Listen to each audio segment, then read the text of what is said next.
All right, so you've seen the unboxing. Now it's time for the breakdown. What is using the Apple Vision Pro actually like? This is easily one of Apple's craziest, most radical, possibly dystopian products of all time, and I have a lot of thoughts here. Like, I've been using it for about a week now. There are some parts of this thing that are absolutely incredible and some other parts that feel weird or borderline unfinished. There are all kinds of new technologies, from a new operating system to infrared eye tracking to virtually reconstructed versions of you. I feel like there are so many actually new things that you have to understand in order to get a sense of what this headset actually is and what it does. So I'm gonna break this down into two parts. This video is all about using the Vision Pro. It's everything I've learned from the past week of wearing and getting used to this thing every single day. But I'm also working on a more wide-ranging, possibly more existential review video. But let's just start with the more hardware fundamentals, right? Like, what is this thing that I'm holding, literally? Apple Vision Pro, at its core, well, it is a VR headset. Now, Apple would never say that, and they probably won't like that I'm saying that word. You know, I made an entire video about why they refuse to use those words, and they're calling it spatial computing instead.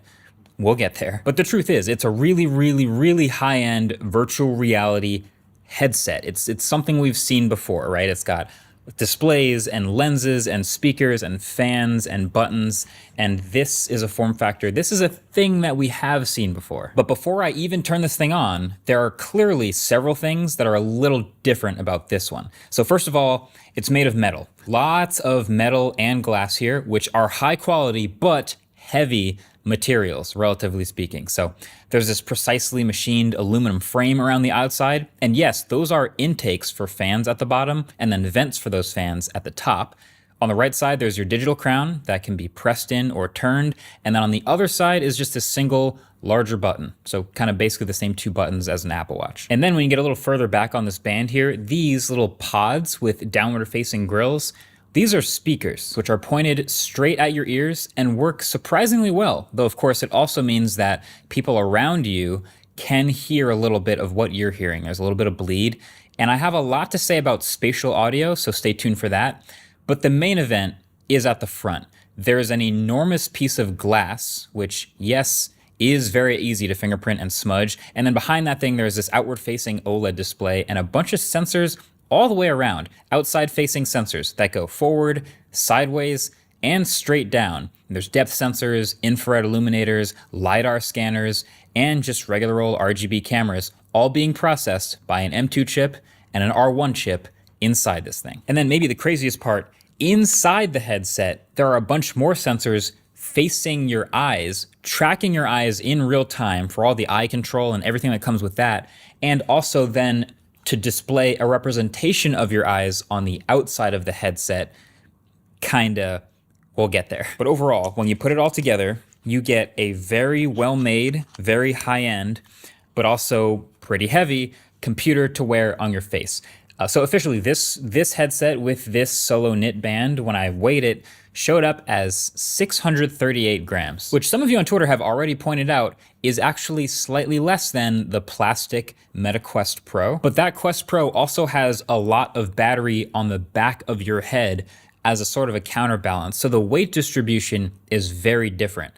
Also, the Quest Pro is not that comfortable anyway. But the point is, this, for Apple, made the choice of taking the battery off of the headset, which means, okay, now there's nothing on the back of your head, so you can wear it and lean up against things, and that might be an upside, but that also now means you have to deal with this cable all the time running up to your head, and the fact that it's very front-weighted now. All of the weight is on the front of your face. So this is the battery, as you saw in the unboxing. If you haven't already seen the unboxing, that just went up. I'll link it below the like button. But this battery is a surprisingly small 3,366 milliamp hours. I say surprisingly small because a normal battery bank of this size you might expect to be 10, 15, 20,000 milliamp hours. I suspect there's a lot of heat insulation happening here, but it comes with a non-removable 4-foot cable and a proprietary connector at the end of the cable that will twist and lock to the headset. And so the lock is really solid. It makes sense that it's not just straight USB that could get disconnected easily. Once you connect it, it starts glowing and then it starts booting up. And there's even a little Apple logo that displays on the outside screen while it takes a little under a minute to turn on. So there is no on or off button or switch anywhere on this headset, maybe kind of like AirPods Max or something like that. So if you ever take the headset off and put it down, it will enter a standby mode after some time, but it won't turn off. If you want to turn it off, you literally have to twist and unplug the cable. That's the only way to actually turn the headset off. Now, famously already, the battery life with this included battery is not super long on this headset. 2 to 4 hours is actually realistic for what you can expect for just like this built-in battery. But that's also kind of right in line with a lot of other VR headsets. Battery life on VR headsets is not that great in general. If you do want to use it longer, the only way to do that is there's a USB-C port on the battery and you have to plug the battery in. So you could plug the battery into the wall for infinite battery life, or I guess you could plug it into you could daisy chain another battery into the other pocket or something for even longer life, but yeah, 2 to 4 hours. Now, at first, it seemed weird to me that the port is on the same side of the battery as the non-removable cable, but I think it's because they just want you to default to putting this battery in your pocket, probably in your back pocket. So even if it's plugged into the wall, it can still be in your back pocket. You're just gonna wanna get a longer USB-C cable. So there are no controllers that come with this headset.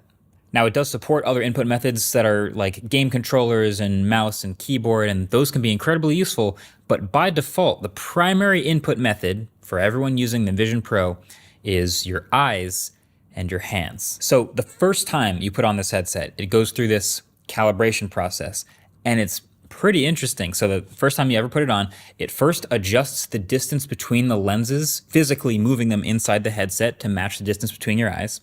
Then it does this sort of a hand scan, so it understands your hands. And then you go through this process of basically looking at a bunch of dots all the way around the screen and then tapping your fingers together to select them. Kind of feels like an eye test or something. And then you're in. So first thing you're gonna notice is you can actually kind of put your hands anywhere as long as the headset can see this. Just your fingers touching together. So there's a lot of pictures of people using a headset with their fingers out in front of them, pinching like that. But you actually don't have to do that. It's such a wide angle because of the sensors facing forward and sideways and down. You can kind of just rest your hand anywhere in front of you, in your lap. As long as you pinch like that, it can generally pick it up, which is impressive. So you're pinching to control anywhere in that 180-degree bubble in front of you. And then the digital crown, you hit that once and the app drawer comes up. Pretty simple. Doesn't seem that impressive, but this is actually a peek at the first really impressive thing about this headset to me, which is it seems to have incredible spatial positioning lock. And it's really hard to show, have you appreciate this through a YouTube video. Reviewing VR headsets is hard, but turn around in the room you're in and picture a wall or a window just appearing locked in place in 3D space in your room. And no matter how much you move your head or move around, it stays exactly kind of floating where it's supposed to be. But when I say floating, I think you're picturing a soft float, but it's locked. And that's how it starts. So now you're in Apple's new Vision OS. I would describe this as kind of similar to iPad OS, but way more glassy. And of course, with the extra dimension of 3D space. So hitting the digital crown will always get the app drawer back in front of you. And then simply look at the icon you want and pinch your fingers together to select it and open that app. Scrolling is basically as you'd expect. You just kind of pinch and grab in the air and then pull as if it's on a string, and physics let you pull things through the air. It's pretty intuitive, it's responsive, it's fluid. Sometimes it's kind of bouncy even. I would say the biggest adjustment is only being able to control exactly what you're looking at. And I don't think people realize how often they're controlling things that they're not exactly looking directly at with other computers and other UIs. But with this, you can look at the button to select it. And if you look at the next thing you're gonna do, you're no longer controlling the button. You have to look exactly where you're trying to interact with things. It takes a few extra brain cycles to remember to always be looking exactly at the thing you're controlling. So when you open a window of a Vision OS app, like any one of the default Apple apps here, it locks into place. It's floating there. It kind of looks, again, like an iPad app, but very glassy, like this frosted glass around the UI sort of lets you see through a little bit to the color behind it. And it even sometimes casts a shadow on the ground in the correct Z space. So it really solidifies that it's floating in front of you. All this makes it feel like the window is in the space around you. Then, if you look at the bottom of the window, you get a little bar. You can always just look at that bar and pinch to drag it around. So drag it forward, backward, anywhere you want in X, Y, and Z space, and then let go and it just stays absolutely locked. And then you can look at either bottom corner to resize, to make it bigger or smaller. And then finally, there's a little X at the bottom. You select that, that closes it. So that is the basics of Vision OS and just using an app. Now, this entire time, by default, and almost any time they can, pass-through is on, which means you have the headset on, but you can see with the cameras right through to everything around you. And I think this is where Apple really wants to normalize the term spatial computing, because it feels like augmented reality. It feels like you're always able to see the space around you. But technically, it's not actually AR because you are still looking at a reconstructed version through a camera feed of the world around you instead of the actual world around you. But maybe it's all just semantics. I will say this is the best pass-through of any VR headset I have ever used, and it's not even that close. Now, again, it's so hard to get this through a YouTube video. It does have screen recording built in, so I'm gonna try to use that, but imagine putting a headset on and not really feeling like you're looking at a screen with the real world.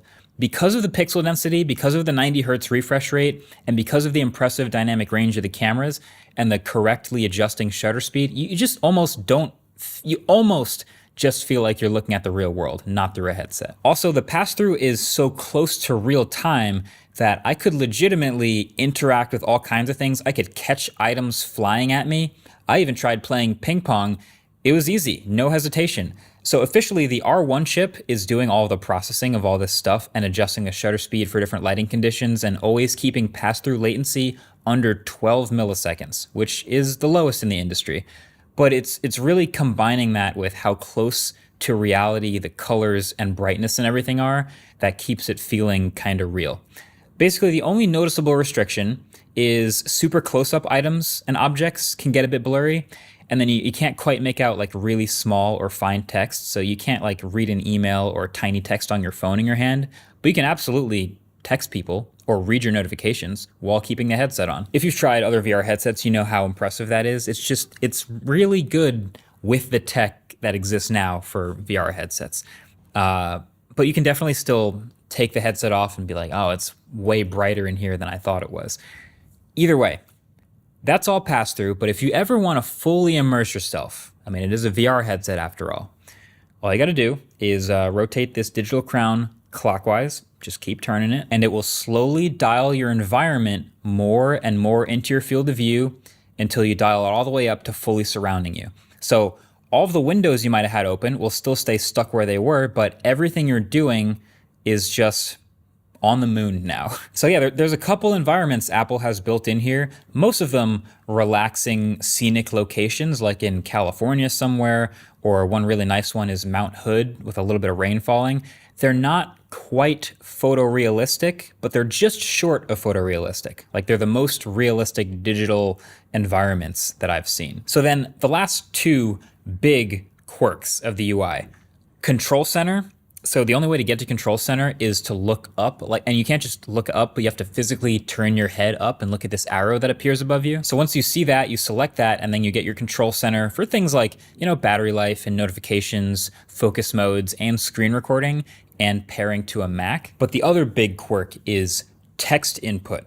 So you might be wondering, how does text input work with no physical controllers? So there's basically three ways to do this. So let's say you're in Safari and you want to go to mkbhd.com. You really want one of those shiny new Chevron hoodies for the rest of winter. Great. How do you do it? So the first way is to literally hunt and peck, poking the keys on the keyboard that appears in the air in front of you. So this one is tough because it literally only reacts to your pointer finger on each hand. So you actually can't type fast like with home row or anything like that. Not great. The second way, though, I think is actually kind of good. It's at least faster, which is looking at the key you want to interact with and then pinching to select it. So just looking around the keyboard like this and selecting the keys. And you might be surprised how fast you can type like this if you actually know your way around a keyboard pretty well. I actually prefer this to poking the virtual keys because I at least get a little bit of haptic feedback from my own fingers tapping together. But then in Safari, the last way to do it is literally to just look up at the microphone and say the URL out loud, mkbhd.com. And then it just hears you and goes to the site pretty quick if it's a URL that, you can actually say out loud. So what can you actually do with this thing? Like, now that we know what it is, it's the M2 chip, a computer on your face with the displays and the lenses inside and all sorts of sensors everywhere. What can this thing actually do? And I feel like the most common way to phrase that is, what is the killer app? Because we feel like we need some sort of justification to spend $3,000-$4,000 on this thing. Like, applications made the iPhone what it is as we know it. Like, apps made the iPad. So what is the app situation on the Vision Pro? So there are two types of apps on the Vision Pro, actually. The first is apps that are built specifically for the Vision Pro to take advantage of its awesome experiences. And there are a few of those right now. And then there are all of the other apps, which basically are iPhone and iPad apps that happen to be compatible because the developer didn't opt out. And the first kind is way cooler. So these are Apple's stock apps here that come with the Vision Pro. And so these are all, of course, made just for Vision Pro. So they're going to have stuff that takes full advantage of what this thing is capable of. Apple Music is a pretty classic one. Like, it has all the same functionality of any other Apple Music app, but in this super glassy frosted window, and shows the colors of whatever's behind it. And you have this sort of sorting menu on the left-hand side instead of across the bottom. That's the basic layout. Same thing with the Notes app and the Settings app. Very glassy, almost looking like an iPad app in the air, just rebuilt with this new material design. And then there's the media apps. So Apple TV and Disney Plus, they both come pre-installed, which they have built entire environments inside of them for watching media. And there's even a small collection of videos on the Apple TV app that are shot on a new proprietary format specifically for Vision Pro. So it drops you into a space with a full 180-degree video, and Alicia Keys walks right up to you and starts singing right to your face. It's crazy. There's also the Photos app, which will let you look at like panoramic photos, for example, in this fully immersive view. So you can blow them up to full screen, and then it gives you a bit of a parallax effect around the edges. So it feels like you're like looking into a window of your own photo and looking around. It's kind of incredible. And then there's also some other really fun third-party apps that I've tried that were built ahead of time. So Sky Guide, this is a good one. You can look around a real representation of the sky around you, where any of the, constellations would normally be. You can look at it a little longer and it'll pop it out. You can pull it out of the sky to get more information about it. It's a pretty great idea.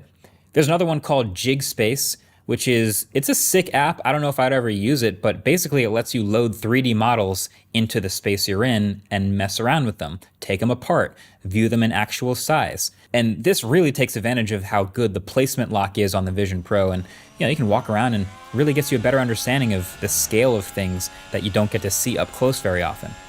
And then Keynote is another funny one. So you can, of course, go through and edit a keynote just like normal if you want to. But then they've built this whole environment for practicing your presentation skills.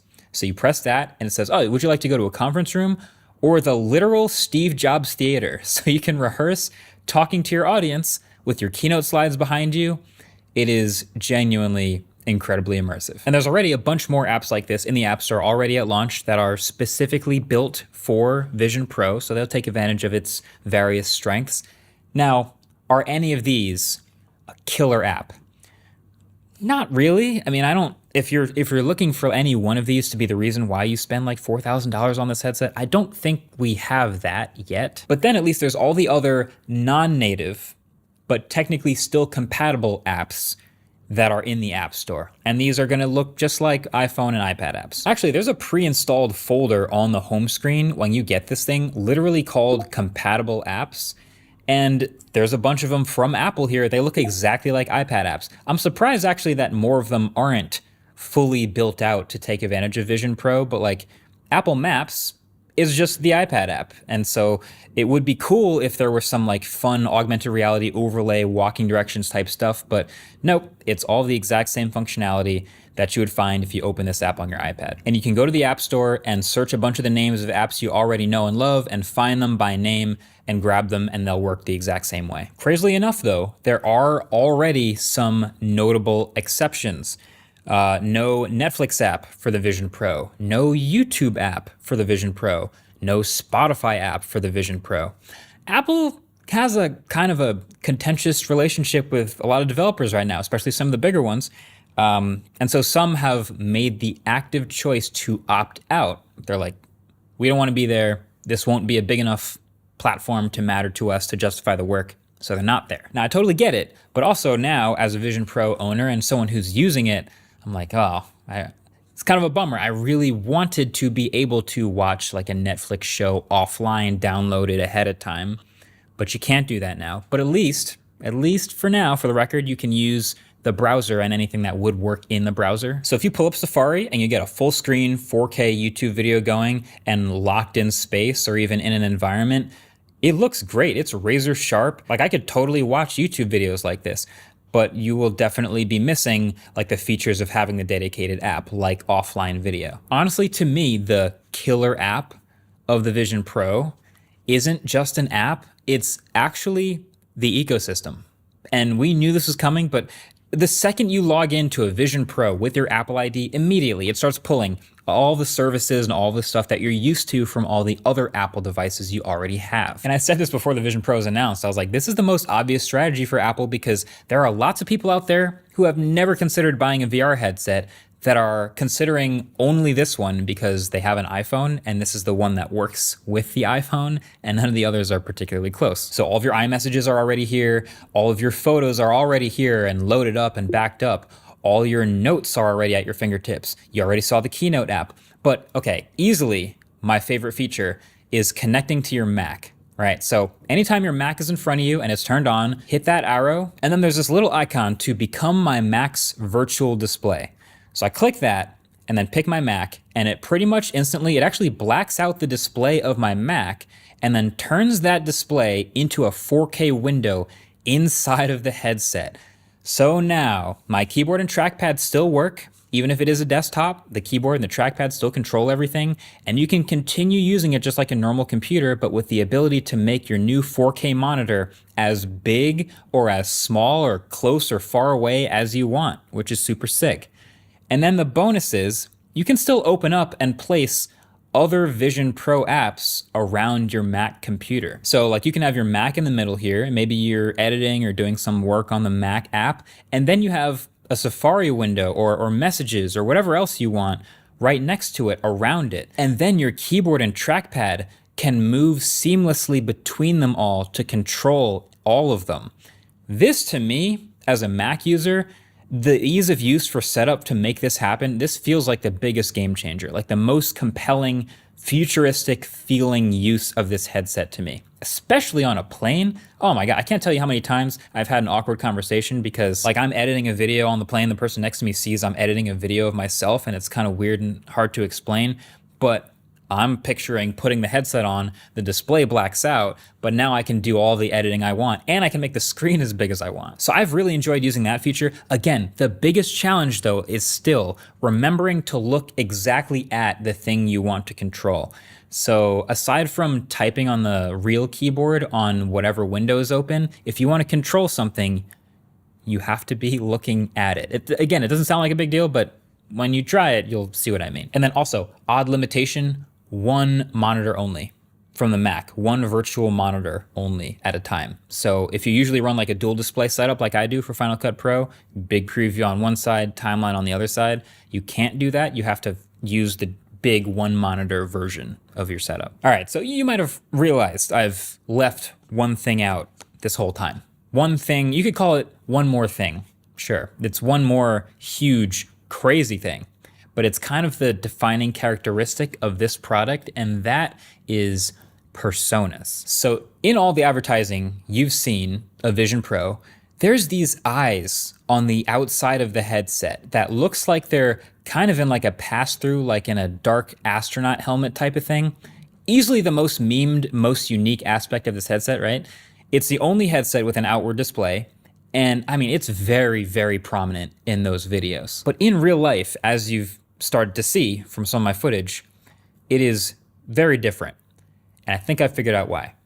So first of all, it's not actually see-through, right? There's a whole bunch of computer in between me and you right now. So the eyes aren't on the outside. It's a representation of my eyes based on what all the sensors on the inside are seeing. It's reconstructing it on the outside. So those sensors are tracking at 90 frames per second, and they give you Optic ID, which is, it's how you log into the headset and keep things secure. It's basically the same as Face ID or Touch ID. It's just looking at and identifying your eyes. And it also powers the one beta feature of this headset, which is personas, which is, it's the most impressive and weirdest thing about this headset at the same time. I'm calling it right now. So the purpose of the eyes on the outside is really not for you, the wearer of the headset. In fact, you'll never see it, but it's for the people around you. So when you're in a pass-through mode, your eyes will shine through to indicate that you wearing the headset can see the person outside. So that right there is already pretty unique. But then when you're in something immersive and you can't see what's around you, it covers up your eyes with this sort of like a blue, purple, glowing animation. So that intuitively makes sense. You can see the eyes when they can see you. You can't see the eyes when they can't see you. But crazily enough, there's also a feature where if you have someone who's outside the headset looking at you, talking to you, and you are in an immersion, but you want to talk to them through that, they will kind of appear through the fog of whatever immersive environment you're in. So you just start talking and looking in their direction. It detects that and sort of parts a little bit of a fog, and that person's eyes will show through the fog. It's pretty decent. It basically only shows one person at a time, and when this is happening on the outside of the headset, it shows a little bit of your eyes poking through the purple and blue glow. It's, as you can see, it's all working, but also I think it looks nothing like the eyes from the ad. So in an effort to make the eyes as presentable as possible, two things. First of all, this screen is actually behind a lenticular film, which I didn't even realize that from the initial media they've published, but if you've ever heard of that, it's sort of what gives it like this 3D depth. You might have seen this on other like holographic displays and stuff, but the point of that is to make the eyes appear to be sunken into the display, like on your actual face, instead of like glued to the front of the headset, which would look a little more weird. But then two, to represent your actual eyes, they've built in a way to scan in and create a digital representation of your face, which is called your persona. And it looks like this. So to get those eyes on the outside of the Vision Pro headset, you have to do something called registering your persona. This is how it creates the digital version of you that includes your eyes that will show up here. So let's do that now. It's actually kind of a cool process. So I'm gonna put it on, and hopefully the screen recording works so you can see exactly what I'm doing. I'll hit the digital crown. I'm gonna go to settings, and you can do this when you first set it up, but I'm going to persona, and I'm gonna hit get started. So let's refine my hands real quick. This is capturing detail from the front of the headset of the hands in front of me. Once it's done with that, Your persona, you'll remove Apple Vision Pro. it's gonna ask me to take it off. So, this is When how you're it ready, goes. hold Apple Vision Pro at eye level. Keep your arms and shoulders relaxed. Align your entire face within the frame. My face shows up like Face ID. Slowly turn your head to the right. Now slowly turn your head to the left. Now tilt your head up. Then tilt your head down. Next, let's capture your facial expressions. Smile with your mouth closed.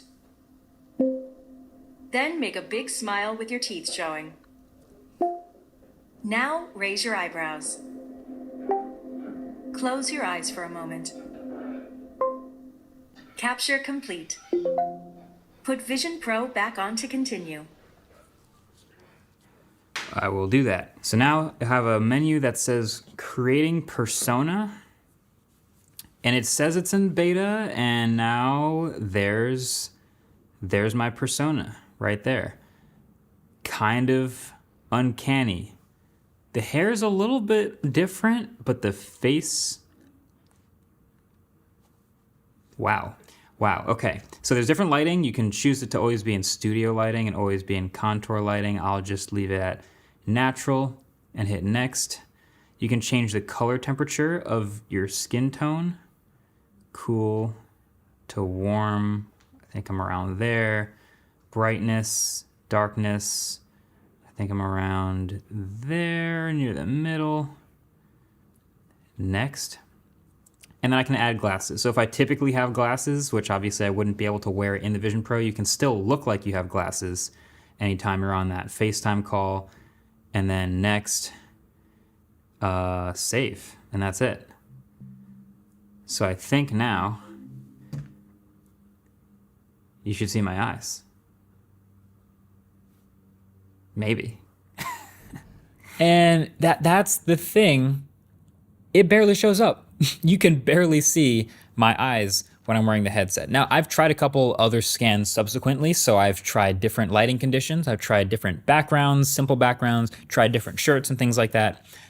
It doesn't really ever appear any brighter. I think if you have a darker skin tone like me, just don't expect the eyes to show up very brightly on the outside of the headset. It's pretty subtle. Even when it does show up, it's a little weird looking. The eyes are a little too far apart sometimes. They're a little dim. You see like one eye at a time. It's kind of weird. But that persona though, whew, that is some pretty interesting stuff. It's crazy that this is actually a real thing being shipped. Like first Meta started doing it. Now Apple's doing this. This is, again, it's technically in beta. So I don't know, there's room for improvement, but it still works. But as of right now, I feel like this is both incredibly impressive and slightly unsettling. Like it's very impressive that this headset I'm wearing on my face is tracking all these little micro expressions and little movements for my eyes and my cheeks and my mouth and everything. But at the same time, it's just not quite human. It's right at the edge of the uncanny valley of I'm not looking at a person. So yeah. But the crazy part is you can now use this persona as your camera feed for any apps in Vision Pro that require a front-facing camera, like FaceTime. And so I've been using FaceTime a few times in the Vision Pro, and it is, technically speaking, incredible. So I've made a few FaceTime calls in the past few days with some fellow reviewers who you'll probably recognize from their personas who are also testing the Vision Pro. And universally, once we all got past the shock of, oh my God, it's you, it looks like a digital version of you, this is crazy, I've never seen anything like this before. Once we got past that, there is a ton happening here. So you can see the FaceTime windows literally appear as just that. They're just like glassy windows floating in space with people looking through them. And then the angle that you look into the window is going to match the angle that they see you looking at them. Meaning, if we're all in Vision Pros on this call, unlikely, but hear me out. If we're all in Vision Pros and you've got a bunch of people on this FaceTime call, so there's somebody to the left and somebody to the right. If I look to the person and make eye contact with the person to the right, the person to the left sees like the side of my head because I'm looking at somebody else. That's already pretty cool. And then the same thing is true for hand gestures. So we try this out. Turns out you can reach out and make hand gestures that are tracked by the cameras in this bubble in front of you, and they show up at the correct angle towards the person that you're gesturing at. So not towards everybody else on the call. Oh, wait. That's okay. Good test. So wait, Justine, do you see this? Yes. And Brian, I don't see that. I don't see that, Marquez. Now wait, so now Brian, do you see this? Now I can see that, Marquez. And then on top of that, spatial audio here is incredibly well developed. So again, you're on the call, the voice of the person to the right comes from the right side, the voice of the person to the left comes from the left. But also, you can just pick up and move the window around, and that angle will match where the people are in the room and where their sound and video comes from. If I put you on the other side of the room, it sounds like they're further away.